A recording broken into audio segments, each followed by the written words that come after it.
have seen the worst, and there is nothing left for me to hate, so I can lay me down, my brothers, on the ground. I bled today until Coyote comes to raise me up and carries me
Good evening, everyone. Welcome to the Scottish Rugby podcast brought to you by the Scottish Rugby blog. I am Cammy Black.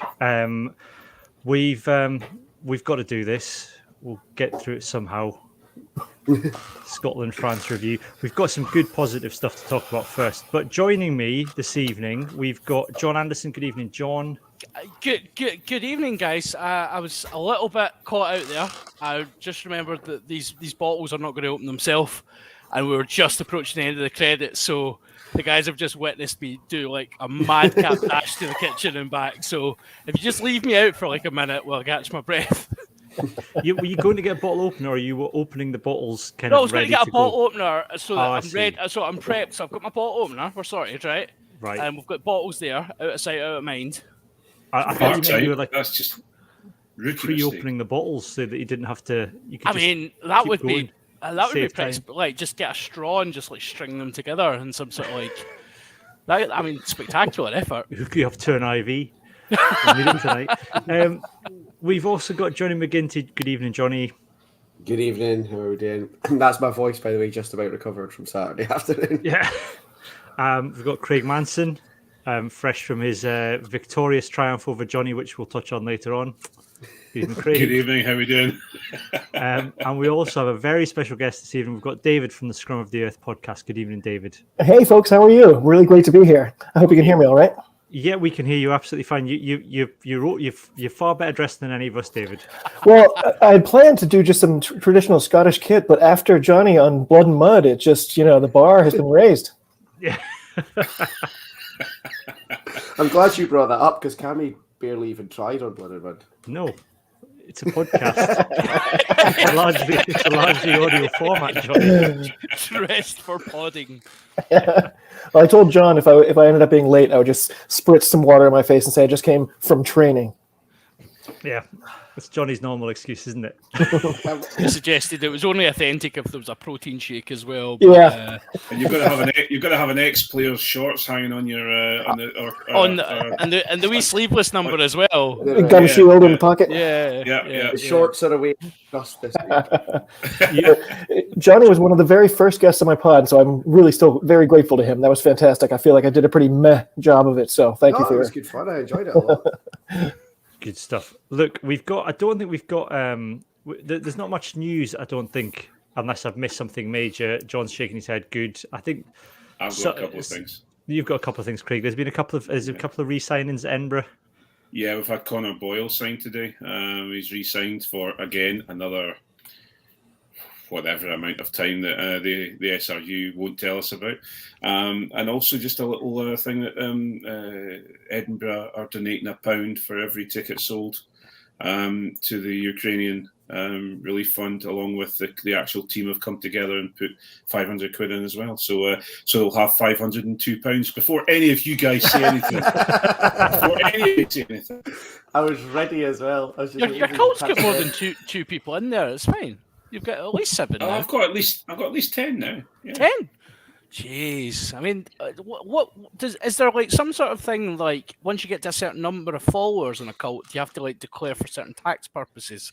Is that how it works? I'm going for... Sorry, I'm going to go, John. I was famously, churches are tax exempt, which is why even though in America they have the big mega churches. The Church of Kinghorn. I thought John was going to ask if there's some sort of cult loyalty card. Collect 7 members. It's called the season ticket, Johnny. Well, the Jehovah's Witnesses call it their Kingdom Hall. We could just call it the Kinghorn Hall. Kinghorn Hall. There you go, Craig.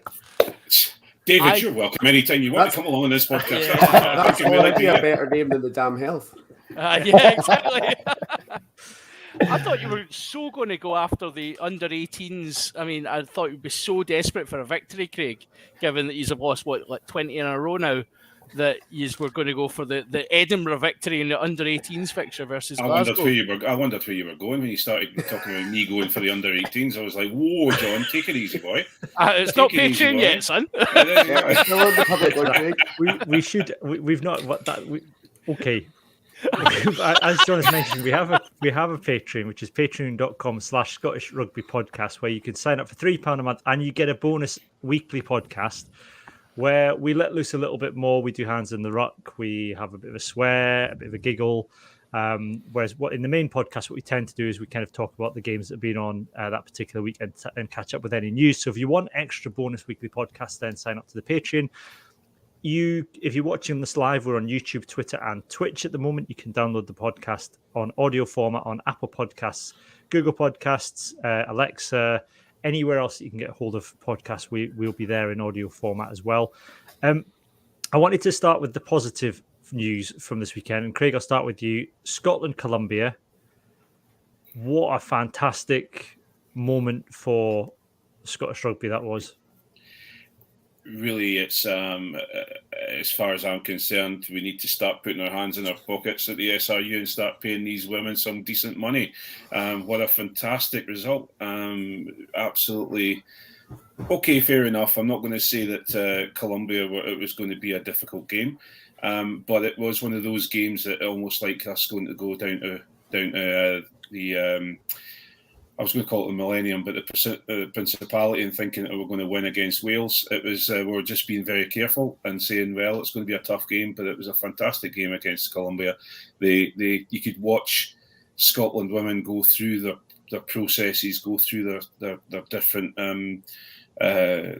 plays, and it was fabulous. And what a great result! And looking forward to the World Cup now. Yeah, I mean, Johnny, Craig said that it's Colombia. They obviously were expecting the win for Scotland, but it's hard, I think, in women's rugby because we don't. The teams in the top 20 don't play each other as regularly as, say, in the men's team, so it's kind of hard to get a gauge on where everybody is in the world. And certainly, we saw Scotland against Japan earlier this year. They have a tendency when they're winning games to maybe drop off. So it was quite a kind of clinical finish to the game to kind of see it out in that way and be absolutely ruthless.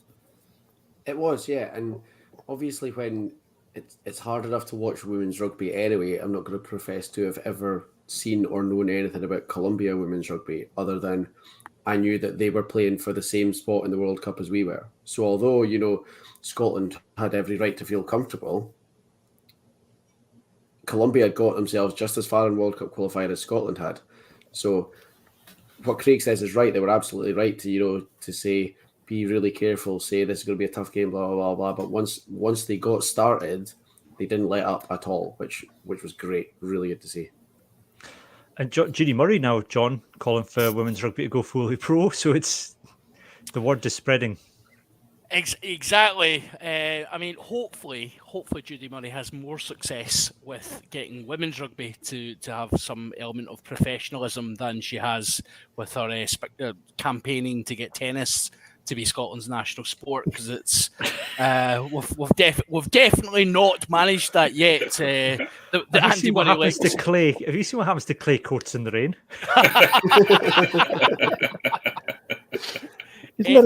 That's an entire Monty Python episode about the Blancmanges come down and intend to win Wimbledon, so they just turn them all into Scotsmen.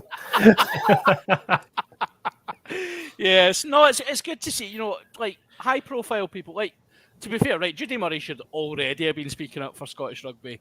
I know that this is what we talked about in the pod a wee while ago about almost qualifying for this World Cup is a watershed moment for women's rugby in Scotland, because it's now got that platform, it's got that almost that badge attached to it. It was the same with the football a few years ago. There's a badge attached to it. We are at a World Cup.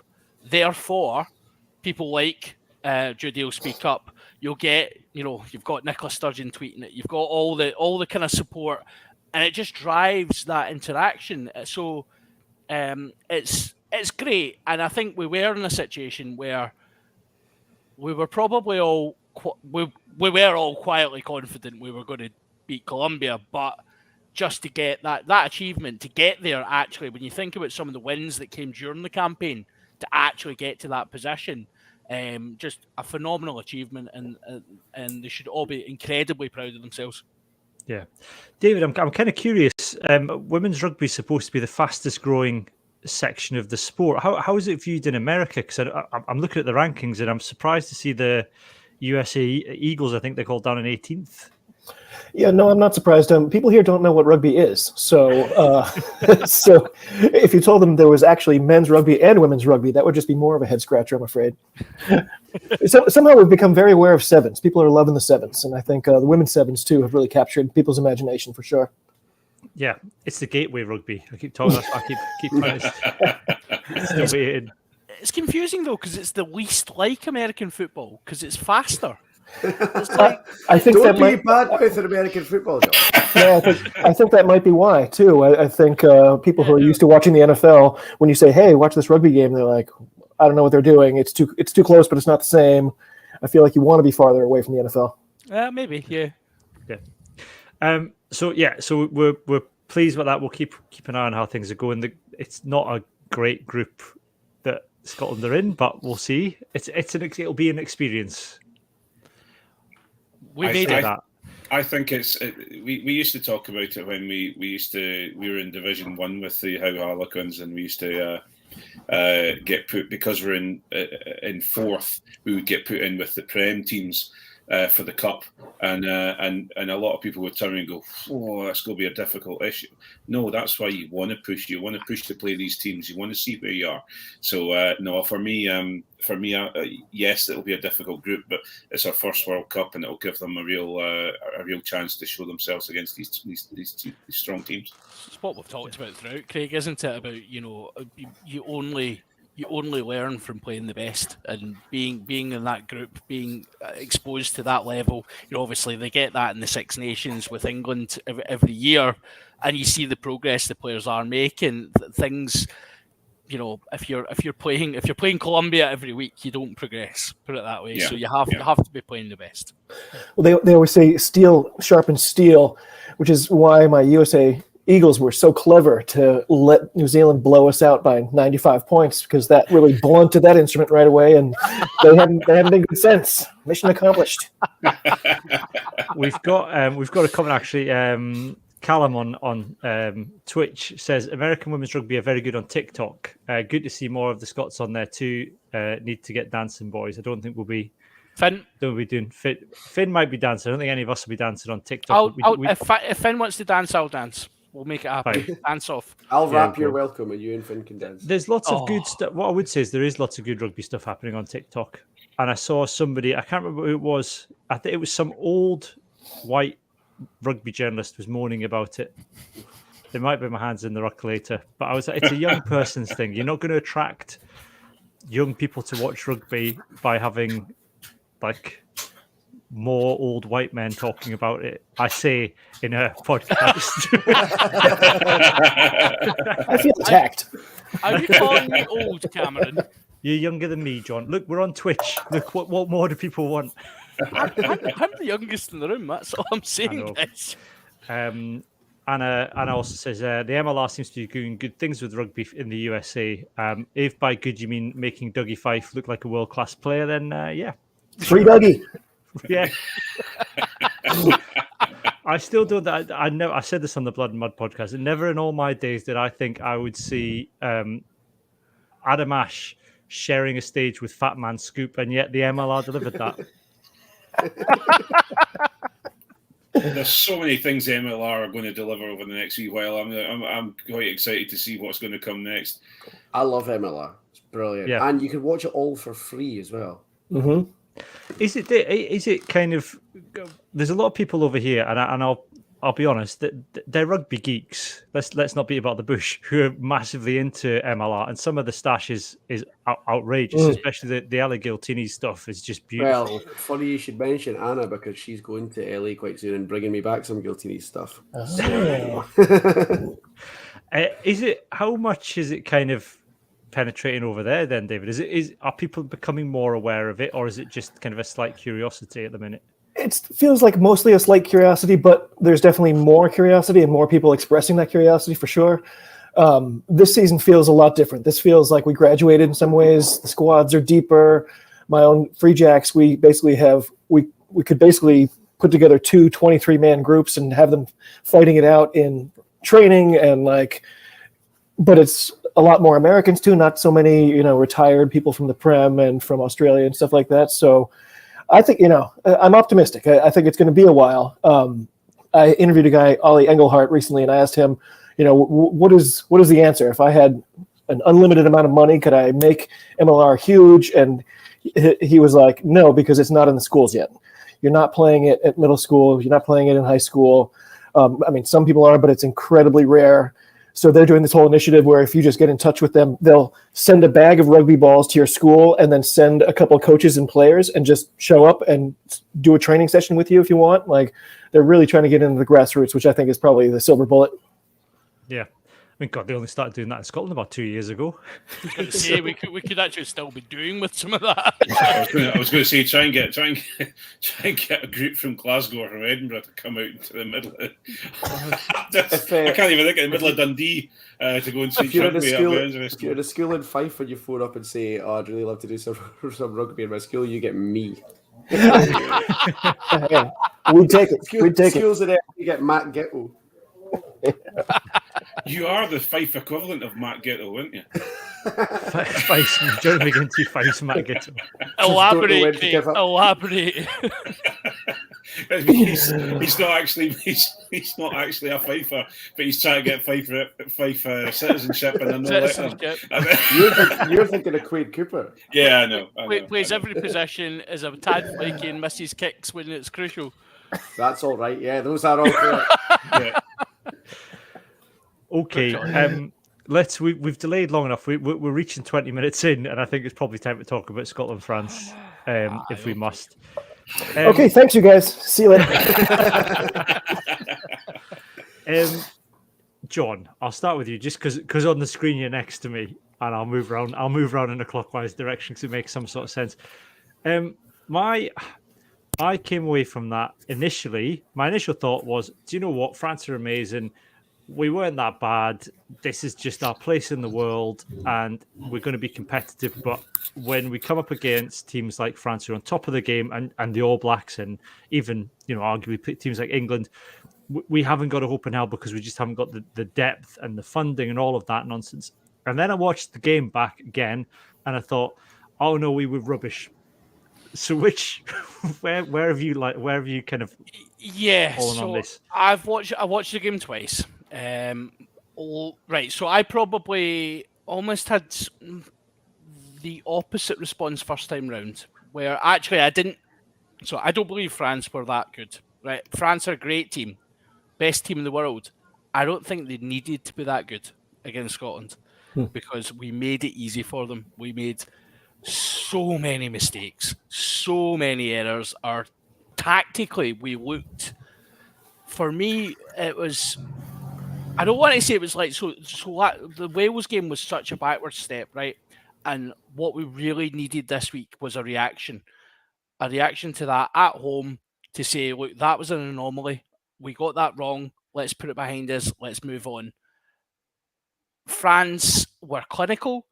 They took their opportunities when necessary. Their breakdown work was they interpreted the referee better. Let's put it that way. Scotland were, for the most part, pretty stupid in their decision making and made it easy for France. So I said on another podcast, well, actually, me and Craig were on the other night, that I don't think France were as good as people are making out, and I don't think Scotland were nearly as like plucky underdogs as people are making out either. I think Scotland were actually pretty rubbish and made a lot of mistakes. It was weird, Johnny. I was watching Squidge's kind of review today, and I hadn't clicked at the time, but he was right. Scotland kicked 3% of ball at the weekend, which is just, it's like the game plan was thrown out the window, and I can't decide whether that was a decision made on the pitch by the players, or whether they'd suddenly decided they'd scored that one try through phases with Darcy Graham and decided that was going to happen every week now. Yeah, I don't know. It's a really weird one. I can't get my head around what they think they're doing. To be honest, I cannot shake this feeling that there's complacency coming in. And as much as like a lot of people within Scottish rugby fans and media wise over the last couple of weeks have tried really hard not to be too hype, that there are players in the Scotland camp that are believing the hype anyway, even though it doesn't really exist. If that makes sense. Yep. I think like this is why my thing is for the very minimum, Adam Hastings should be in camp by now. I think people who can challenge in positions where these, let's be honest, outside of Chris Harris, the Lions in the back line, I think are still great players. Don't get me wrong, I have to caveat this by saying not only are they some of our best players right now, they might be some of our best players ever. But they just seem to be off the boil and a bit complacent, and they've had that great win against England, and they've been building and getting better and better. They've all been away on a Lions tour, and now they're like, oh, that's fine, we've completed rugby. And there is Blair Kinghorn in camp.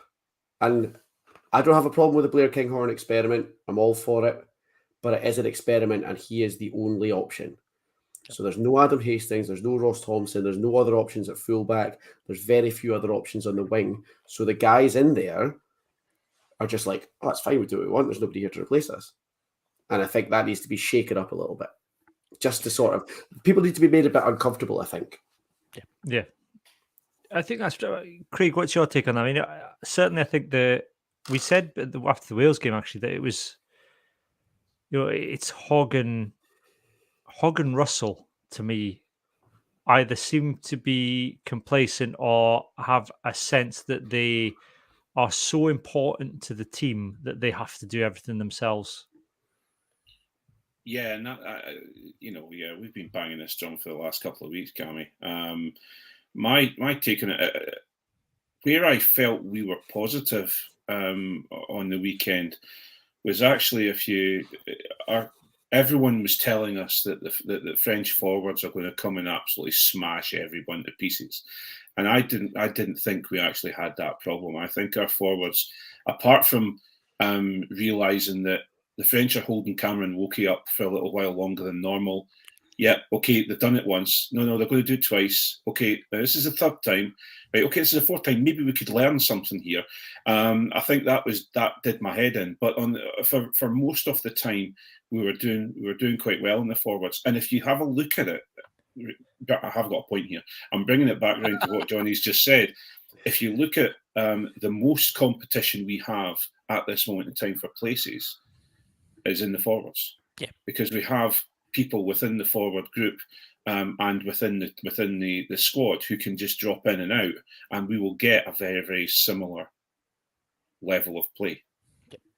Yeah. David, how was it kind of for you watching this kind of slightly dispassionately, I guess? What was your take on Scotland's performance? Yeah, I was not feeling dispassionate about it. It was one of the hardest matches I've ever watched, I think.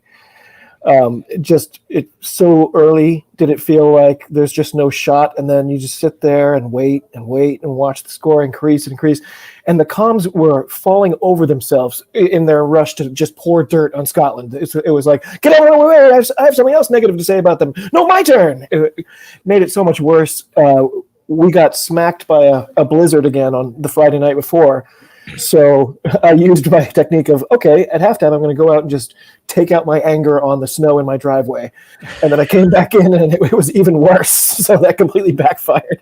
The quote I wrote down at the time was, I don't know how I stumbled across it, but a Yeats quote that, now that my ladder's gone, I must lie down where all the ladders start, in the foul rag and bone shop of the heart. And that was pretty much how I felt at the end of that. So Possibly the classiest thing that's ever been said in this podcast.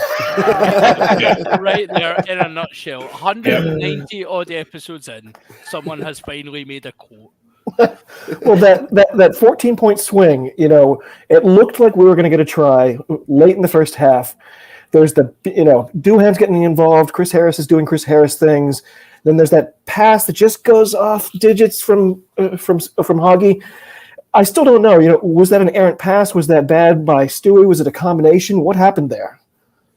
Well, rumors, of course, that Chris Harris obviously failed his HIA at halftime, and there's he was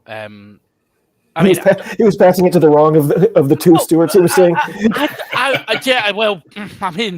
we laugh, but it wasn't that bad a pass. Actually. It was a good pass. It was just one of the ones where the option, Hogg had so much field in front of them that actually, I know it's the heat and the pressure of the game, but that in itself is an issue. I think particularly with Hogg at the minute is in his decision making. I think as well to an extent with Russell is, for whatever reason, they're both struggling to make decisions under pressure. Because one option there for Hogg is he had so much park in front of him and other players with him, was to let it drop and bounce and pick it up on the bounce. If he was rather than stretching for it, but there was an element of desperation there, John. And I think the other thing Hogg was doing, particularly when in the second half, and we talked about this about the Wales game, is just like running into big piles of players, running beyond the gain line and getting isolated and sealed off. And you would have thought they would have resolved that after the Wales game, and it's a bit concerning that they haven't. You would have thought they would have resolved that 2 years ago as well. But Hogg has been consistently doing this for about 2 years, and it is really frustrating. And the only reason we've gotten away with it, and I said it last time out in the pod, and I'll say it again, the only reason we get away with Hogg being a glory hunter, is it glory hunting? Is it I can do it all myself? I don't know. The only reason we get away with it sometimes is Jamie Ritchie. Jamie Ritchie is the absolute linchpin of this Scotland team. He is what counters the Stuart Hoggness, which is, I'm going to put it under my jumper and run, and I'm going to skin everybody. And when you get engulfed, because you just can't do that at international rugby, when you get smashed by French forwards, and no disrespect to, obviously no disrespect to the back row, but they're no Jamie Ritchie. One of them might be even better than Jamie Ritchie. Let's see. But Jamie Ritchie's irreplaceable at the moment, right? Yeah. His skill set is irreplaceable. Russell, on the other hand, I think there's two different stories here. Hogg trying too hard. Russell doesn't look happy again. He doesn't look himself, and it'll be interesting to see what comes of that, because he just does not look himself. He doesn't look happy with what they're doing, and I would hazard yet again that if we had Sam Johnson outside him, we would have played a lot better.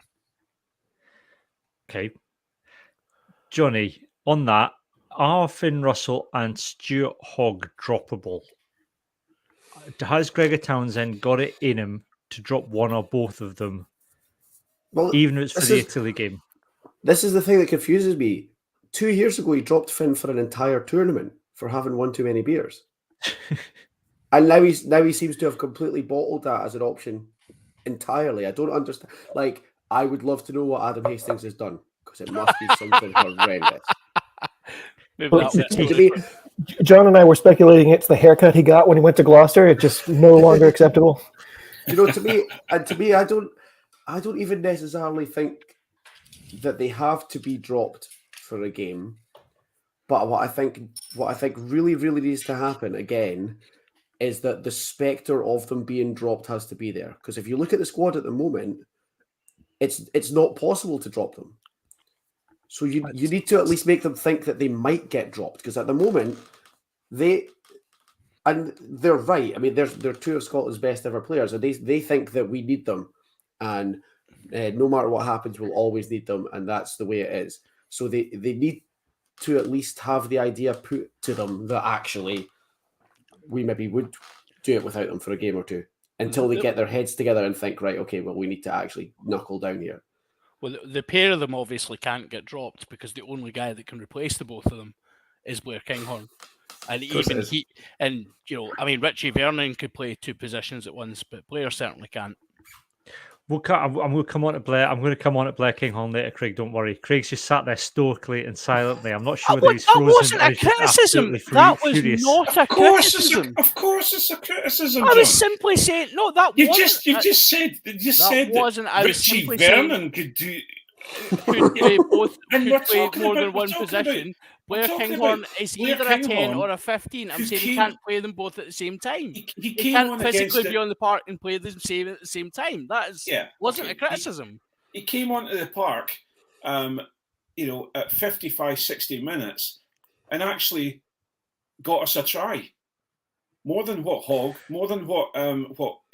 Finn did on the day. And what I would probably say is that, and I'm parking Blair Kinghorn because I can feel the hair growing out of here like that, wanting to kill everybody. I think, as far as I'm concerned, if I was looking at next week, I'd start Blair Kinghorn at 15, drop Hogg, and then you've got the ability to move Blair into 10 if Finn continues his rubbish, and bring Hogg on for the last 20 minutes. And I think you can still captain from there. You can still be the club captain from the bench, and it just gives them a wee wake up call. Because as far as I'm concerned, I think Ali Price, I think Finn Russell, and I think Stuart Hogg need to, just as everyone has said, need to have a wee look at themselves, and think what are, because they're the linchpins. They're the people that everyone's looking to. They're the people that are saying, what are we? The forwards are rumbling and rumbling and rumbling.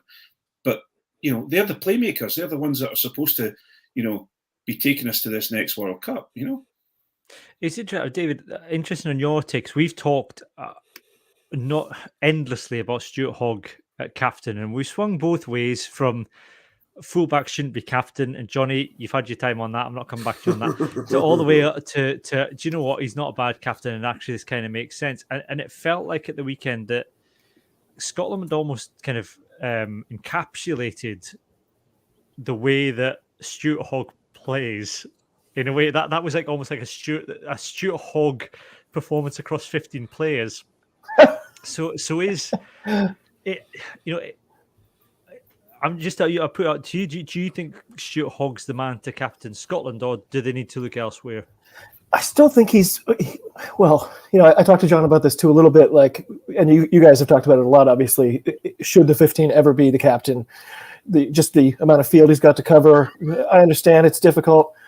I thought he did a pretty good job of that this weekend, I guess. But, the thing you said about him trying to do too much, I think, like what you said about him not fielding that pass or maybe giving it a chance to just bounce and go to somebody else, all those things are indicative of somebody who is trying to do too much. And I wonder if Johnny's idea of sort of the threat of dropping might do something to light a fire. Like Exeter dropped him right when the season was getting right to the end. They dropped him and were unceremonious about it, and it worked. So, is that better for him? He seemed like he came back with a fire after that, maybe. But it's like you can't do it against Italy because then it's just like, yeah. We're not too worried anyways. So it would have to be, I don't know, Ireland or something. But then I would just be crapping myself leading up to it even more. So, but the thing is, David, you're forgetting the elephant in the room, and that is the Scottish rugby fans. If we drop Hoggy or we drop Finn for Italy and we get beat, then it's all it's all Tooney's fault, and Hoggy should have been there, and Finn should have been there. So I guess it's one of those situations where you've got more of a chance, I suppose, with Italy that we can play without one of them and see what's going to happen. But I'm very concerned about the Italy game. That's for sure. I'm more concerned about Finn. I think Finn should definitely not be dropped. I don't see a better option than him, and I think he's playing really well, but not sensationally. So I think that's probably our best option. But yeah, Stewart is he's a conundrum right now. Yeah. My big worry for Italy. Just Craig criticised Scotland rugby fans before I did. And I know you've got that as your hands in the ruck again, John. I'm just saying Craig done it first. Well, if I remember correctly, I don't have a notebook, a ledger down here, kind of writing it all down. Who's got in first? That's your fault. I've got a black book. Don't worry about it. I've got a notepad here as well. I heard you criticising Scottish rugby fans on Scum of the Earth as well, John. So it just follows you around the world, mate. It does. Well, that's. Everyone's got to have a thing. I wonder if people think I sit here kind of trying to count up the Ember and the Glasgow digs and making sure we get balance. Do you not? Better things to do my time. My big worry about the Italy game for me is that I don't think it's an opportunity to solve a lot of problems, but I don't think they'll take it. I think what I wonder is that we've got this new attack coach that's come in, and I wonder how much of this game planning is down to him thinking that we're a team that can go through phases and run phases and somehow build possession, John, and actually we may well do that against Italy and come away with a reasonable, decent win and then go and get absolutely pumped by Ireland because we haven't solved anything. Yeah, it does. It does seem like we're in a situation again. I think almost like the changing of coaches has been an interesting one, and obviously the positive impact Steve Tandy almost instantly had on that defence spoke to defence that. Well, I mean, no disrespect, but absolute disrespect. The defence was in disarray when he came in, so anything was progress, and he actually made an amazing job of really organising that defence. And obviously, this weekend's the first time we've really taken a bit of a scudding off someone. You then look at the attack.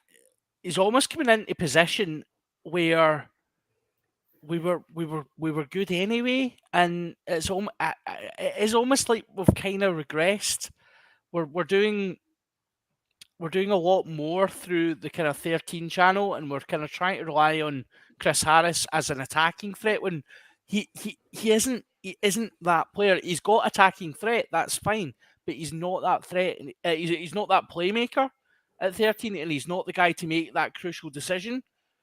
So it does seem like we've maybe got our tactics a wee bit off, but I would probably counter that by saying you can have the best tactics in the world, but when you've got individually experienced playmakers like Russell, like Hogg, kicking ball out on full, making individual errors, then you're always going to struggle.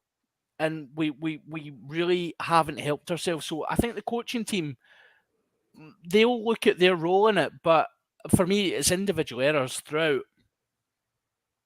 Well, I mean, Johnny, you were there, and it's always interesting, I think, when you're at a game, because you kind of see, you get a much wider perspective of how everybody's lining up and the patterns that they're trying to run. What was there a sense, kind of watching in the stadium, that there was a shape to Scotland's attack?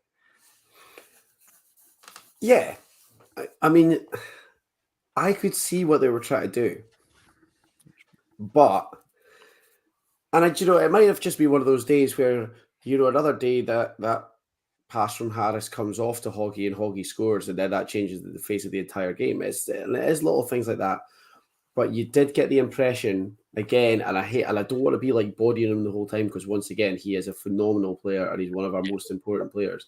But when Hoggy's trying to push it like that, things just seem to not happen. Like, you can have the best attack plan in the world, but if Hoggy's trying to force it through and it's not quite on, it starts to come apart, and it comes apart pretty quick, because there's something about him where if something's not coming off, then what happens is rather like because everyone gets right into Finn because if something doesn't come off for Finn, he kind of like smiles and shrugs and gets on with it. Whereas if it doesn't come off for Hoggy, tries it a little bit harder the next time, and then a little bit harder the next time, and it just gets worse and worse and worse, and it piles on and piles on. So I think he needs to just relax a little bit. He has to be more Finn, and Exactly. but according to Scotland fans, Finn has to be more Hog. So we then get stuck in the perpetual loop of, I mean, Hoggle, where we end up just like everybody, self-doubt is perpetuating everywhere. There was a really interesting. It was Fraser Brown, I think, was on the BBC Scottish Rugby podcast, saying that Finn Russell had told him that he played in a Racing 92 game and he came off the park and he was absolutely exhausted. And his forwards were saying, you'd hardly run. It was all through us today. And it was against Saracens, actually, one of the games he played against Saracens. And he said he was just mentally exhausted because he was constantly trying to work out where the space was and trying to analyze the match on the floor. And I wonder, Craig, whether there's a bit of that going on with Finn at the minute, that he's, for all the shrugs and the smiles and, the kind of, the happy-go-lucky facade we're getting, is it that he's tiring himself out, but maybe underneath it all, he's overthinking things? Well, I think I think you're right about the overthinking, but I think the overthinking is because he's emptied his box of tricks. And I think the defences nowadays that he's going up against know what's coming out of him. They know that there's going to be a kick through. They know there's going to be a kick over, chip over. They know that there's going to be a cross-field kick. And so they're shutting them down a little bit quicker. And it's definitely what happened with France. And it was, and on my side of things, I definitely think it was what was happening with Wales. And they were expecting what he's going to do. And okay, we all have a laugh and we'll talk about Finn doesn't even know what Finn's going to do next. But I actually think that defences are getting wise to him now. They've seen enough of Finn Russell to understand what's going on, and I think they're shutting him down. So he's now having to force a kick or force the play a little bit, and he's hitting bodies, he's hitting feet instead of it's not coming off. So maybe there is a time for us to, because we get into this whole argument about we must bring Hastings up. Hastings must come in and have a go. But with Hastings, and we've talked about this many times, or I have anyway, Hastings is just replicating Finn Russell, to a poorer extent, to be perfectly honest. So what do we do? And that's the question. And I think what we do have missing at 12 is we have that second playmaker missing at the moment. And we're getting to Tuipulotu was good, but he wasn't. I don't think he was he's not the kryptonite of France. He wasn't someone. He's not the answer at 12. He really isn't the answer at 12 so. for the way Scotland play. Just look through the annals of Scottish rugby. When has Finn Russell played his best rugby for Scotland with a second distributor at 12? Basically with Pete Horn outside him. Yeah, with Pete Horn at 12. That's when he's played his best rugby with Scotland.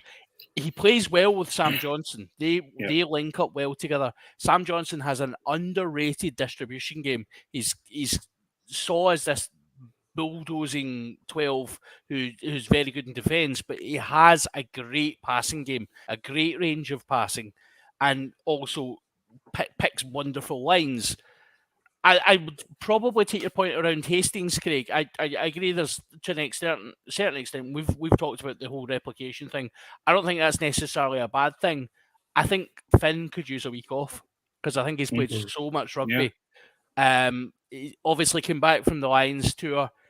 Was it injured on the Lions tour? We don't know to what extent that injury has cleared up. We don't know if we're literally counting down to the summer to have a wee bit of surgery on that Achilles injury. There's all sorts of things at play that we don't know about as not pundits, as supporters who are speculating. He just doesn't look a man who's comfortable in his own skin at the moment. And if we compare Finn Russell at the weekend to Finn Russell and the Lions tour coming on after 10 minutes and winking at people and smiling and laughing, they're very different people, and it just doesn't sit right for me. So Yeah. I think I would speculate he's getting an injury and it's getting managed. That would be my guess.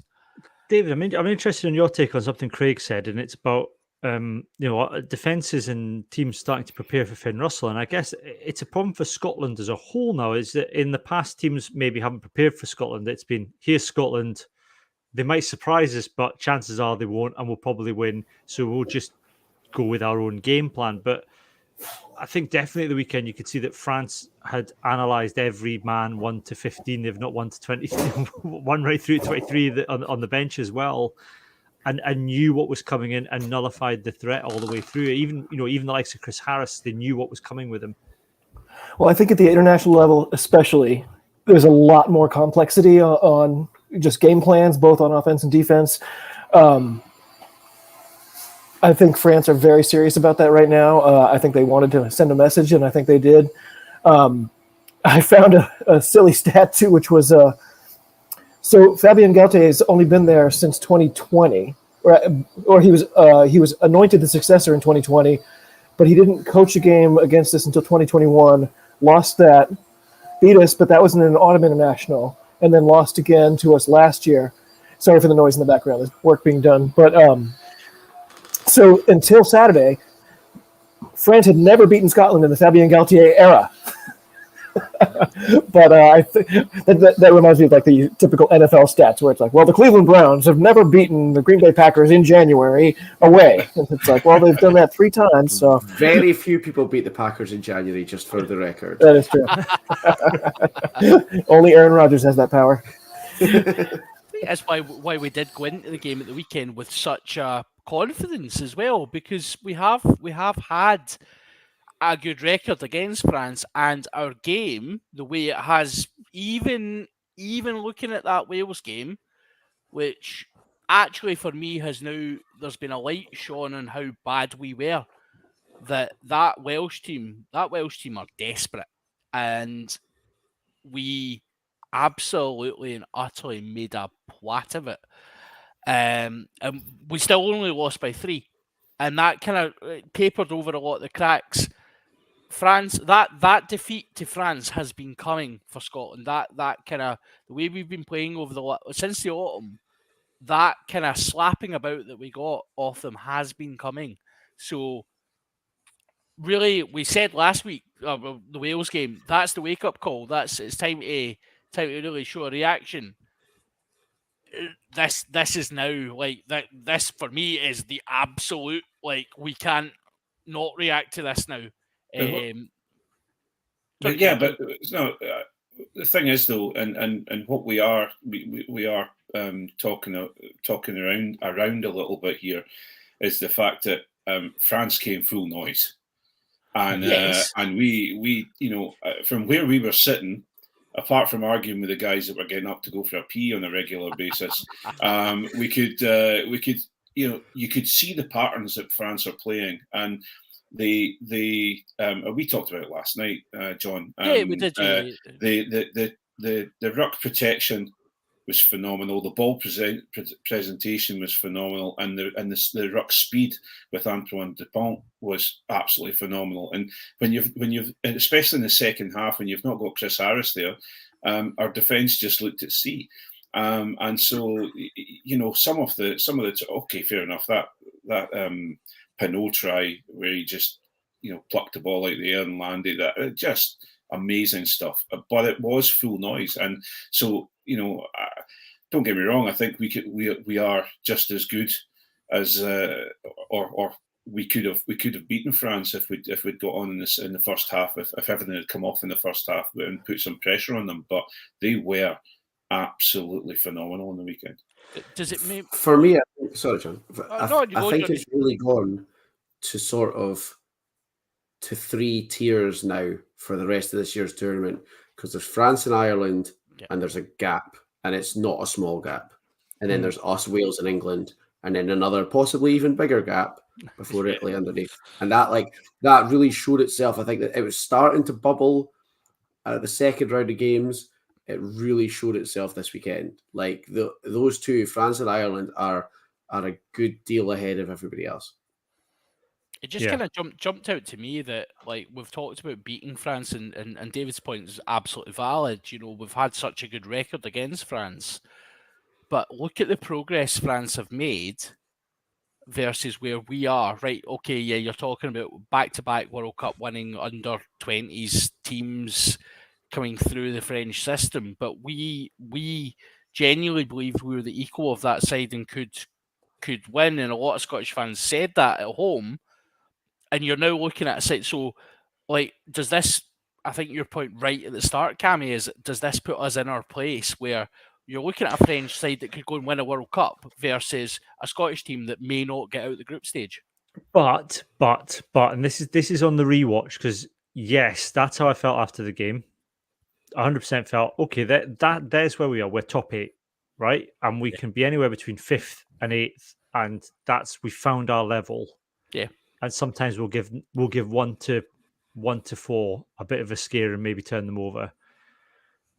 On rewatching it, there's something not right with this Scotland team, and there were so many points that Scotland left out in the park and opportunities left out in the park, and you can't. I think it's really hard, but especially with rugby's a game that it's different. I think with football, you can maybe say, well, the other team still would have scored the goals, and they probably would do. With football, rugby's different because it's a momentum game. And you look at the times when Scotland missed the chance, and there's an opportunity there for a massive momentum swing. I mean, we go in, at half time, with the other try, that was. And it's different, but France run up the other end and they scored just for half time. David called it. It's the 14-point swing. It's that exactly. So that goes the other way, and we go in at half time in a much better position. Chance to regroup, chance to look at things. There were a lot of errors from Scotland at the weekend, and part of that's the pressure from. We got to credit France. France put Scotland under a lot of pressure, but I take Craig's point, which is interesting, and I kind of. What everyone was worried about, and I include myself in that, was that the Scottish pack would be bullied off the park, and they just weren't. I mean, you look at David Hogg had a phenomenal debut. We haven't seen. I mean, Hamish Watson can only dream of a debut like that. He was yellow carded in his first time. I know it's his debut because he played against Wales, but his first start. But that's an absolute phenomenal start, and I think it poses the question. A lot of questions about tactics, and I'm not sure that Gregor Townsend knows what the Scotland team should be doing, and therefore I don't think the team knows what it should be doing. Well, can I ask you guys? So we had the top try scorer in last year's Six Nations, and this year, Duhan's invisible. Like, he got what I would call a garbage time try against France this weekend. That's the only one he's gotten. Like, is there something wrong? Is that part of the Gregor Townsend thing? Is that part of the Stewart and Finn trying to do too much thing? Is it just a weak game plan to begin with? Like, where is he? He should be killing people. Like, that's his job. I think I'm worried that try saved him. Yeah. Like, we'd be talking exactly the same about him as we are about Finn and Hoggy, and to a lesser extent Ali Price. But somehow people are like, oh yeah, but he scored that try. But no, he's had 2.5, if not 3, by his standards, not very good games this time. But he can't get the ball into his own hands. So, is it that he's playing badly, or he's just not getting the chances? It's not coming through 12. The ball is not coming through 12. If you're playing to a Peloto at 12, the ball is not going to go wide. And it was evident this weekend. Every time he gets the ball, he will straighten up and he'll make yards, but we're not a crash ball 12 team. And Duhan then he's used to having that distributor where you can almost have Harris. Harris is kind of the skip man at 13, where he'll run the dummy line, you get Duhan on the ball. I would counter the point, actually. I think Duhan had a couple of very, very good breaks, but it was broken play. When Scotland are in structure just now, Duhan doesn't get the ball, and it is a flaw of the players around him. I don't lay the blame at him. I think you give him the ball, you see what he does. He breaks tackles, he goes meters. But in structure, we're just not using him. I think the other thing as well for Duhan this season is that everyone knows who it is. It's the same thing with Scotland as a whole. Now everyone knows what's coming with Duhan. Yeah. And teams know what his weaknesses are, and they'll stick 2 men on him. Whereas in the chance to be 1-on-1, he'd win. He's going to win a 1-on-1 every day. But now they're sticking 2 men on him, and he's spilling the ball. And I think that's because they're targeting a weakness, Craig. And I think it's, as Alan McDonald says in the comments, it's with a difficult second album for Duhan after an Alliance hangover. Yeah, I absolutely agree. I think, and with and this is no disrespect to Duhan, because I've been very, very vocal supporter of him, but he is a fairly one-dimensional player. He's got a lot of speed, and he's a big guy. And he's got good looks too. Oh yeah, he does. He looks like I've forgotten the Johnny Bravo character, Johnny Bravo. Yeah. Yep. So I think he's the Premiership haven't managed to get round him yet, because he's tearing it up at Worcester. Yeah. But I think at this moment in time, I think the international squads have realised that they know where to attack him, where he holds the ball, so they go for the rips now as well. He's spilling the ball a little bit more, but they're also putting 2 guys on a minimum every time. But that's down to the new attack coach. You've got Big Duhan. You're going to, you want to get the ball out to him, freak them out a little bit, and then pass it inside, or bring a George Horn line, straight through and take the ball quickly off him. But we're not doing that sort of thing at the moment. I think it'd be really interesting just to look at like Duhan's meters per carry. Actually, like see if we just did a comparison last season versus this season. I think you could. I genuinely I couldn't even tell you what that would look like, because I just don't think he's carrying as much. Right. This is a new thing for Scotland, right? But we've talked about how teams are putting at least 2 men on Duhan. People have always got at least one. You've got your man who's got him in the line, and at least another man tracking what Stuart Hogg's doing. Yep. In the forwards, there's always a couple of people looking to take Hamish Watson out of the game. Now, this isn't something that's happened to us before, but it is happening now, where there are playmakers who are targeted with 2 or 3 bodies. And what that means is there's other players, other places on the park who have got an overlap, because they've got the same amount of players as us. So if there's 2 players on Hoggy, there's 2 players on Duhan, there's at least 2 players trying to take. Well, can I ask you guys that? So if they figured it out and the answer was put at least 2 people on Duhan, do you have confidence that this coaching team will be able to say, okay, now it's our turn to adjust, like find that, like you say, they've got the same number of people. Do you have confidence that Gregor Townsend and the new attack coach are going to be able to figure that out and counter? I hope so. I'm giving them the benefit of the doubt, like I say, and saying it's not really happened to us before. So they need some time to sort of work out how you exploit it. But you're an international coach. You're Gregor Townsend's Alliance coach. So figure it out. I think, and here's my thing with Gregor Townsend. I think Gregor Townsend is a phenomenal coach, and I think he's incredibly intelligent. But I sometimes wonder whether or not he's too intelligent for his own good. That he's got the hog thing of overthinking things. Yep. And overthinking things to such an extent that Scotland then look muddled. And we've talked about this in the past with the Tooney playbook, where John Barclay's talking about, he's got 300 different, options for what happens off one particular scenario. Like, I choose your own adventure. He writes his own choose your own adventure books, basically, as his playbooks. And it's, and that's great that he wants to, and I think he is sending teams out there with a little bit with the freedom to play now, because Finn Russell's talked about that. But I do wonder how much I think Townsend's sometimes guilty of overthinking things and maybe worrying a bit too much about what the opposition are doing and not enough about what Scotland should be doing. It was telling to me quite early on in the Townsend era, where I think it was the Georgia game down in Kilmarnock, and he talked about taking Georgia on at their strengths. And that, to me, like, Scotland had every part of the game, Scotland were superior.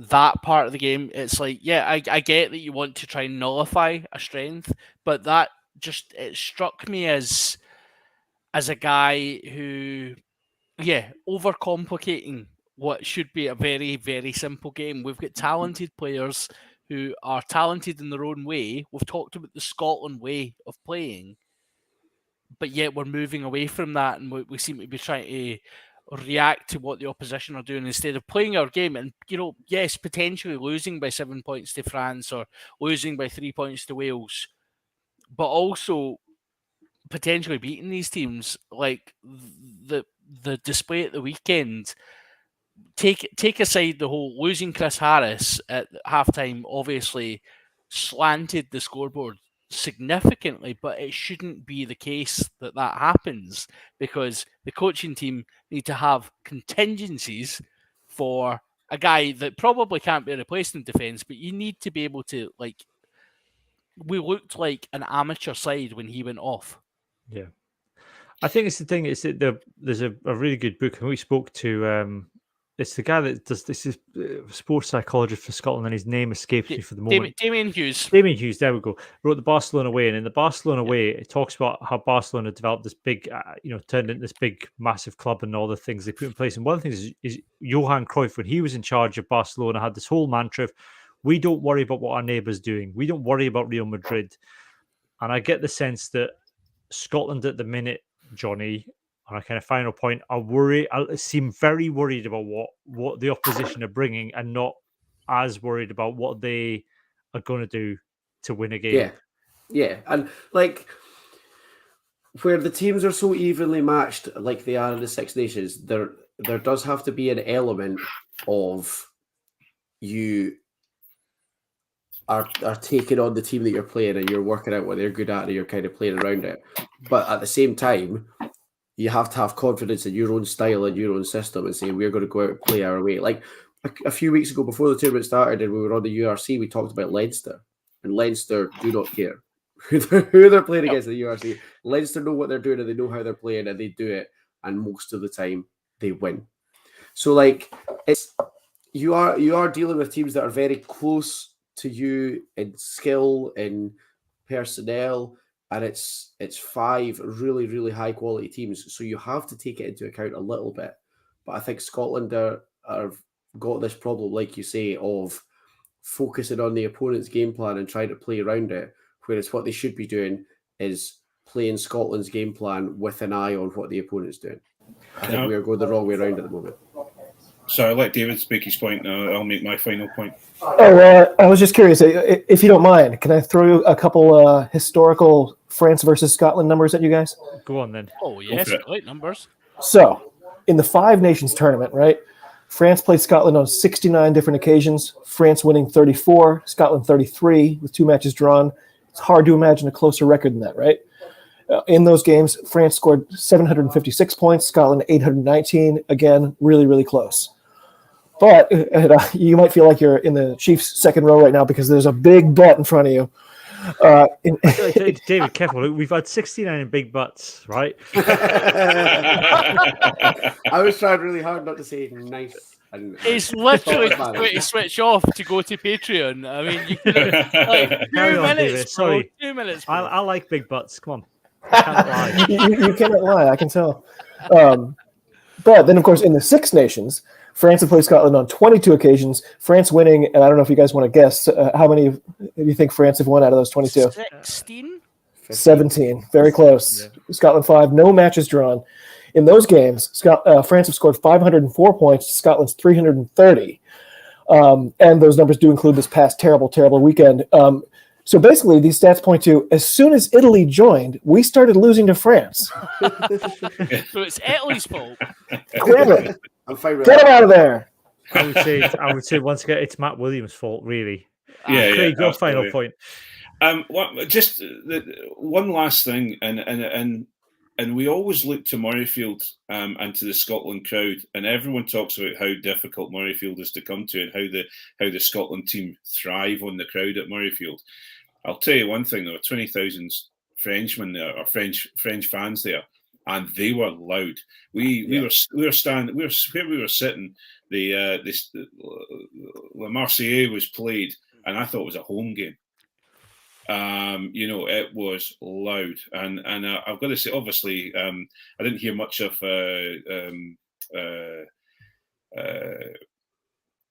much of Flower of Scotland because I was too busy greeting. But it was, but Standard. it was, standard. But it was absolutely and utterly. There was, really, like, French were really behind their team, and I think maybe we need to have a word with Mark Dobson and just cut the French numbers down a little bit, and and stop giving them an advantage. Yeah, it has been. To be fair, though, what has been too.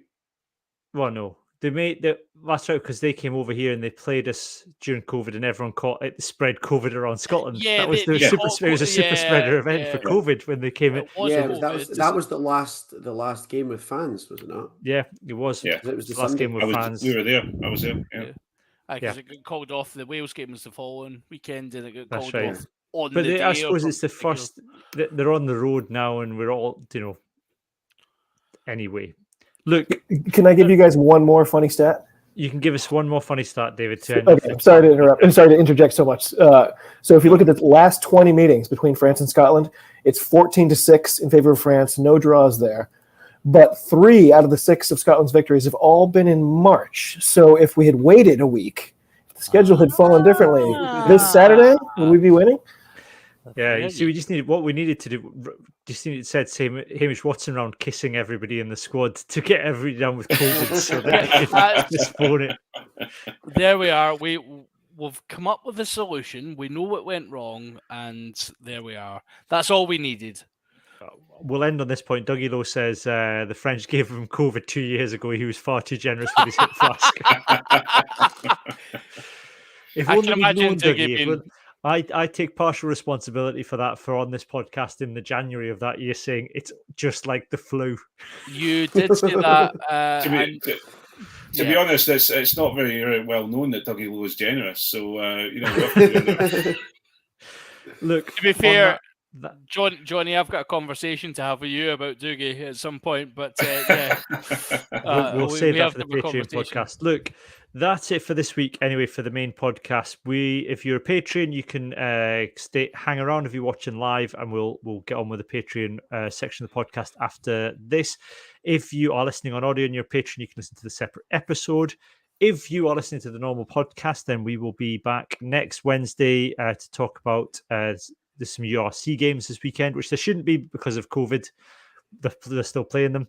And we'll have a bit of a chat about the Italy game as well. But for the moment, it is goodbye from me and goodbye from Johnny, David, and Craig. Bye all. Well, Thanks, everybody. Cheers all. freeze. And this is where Cammy does his like frantic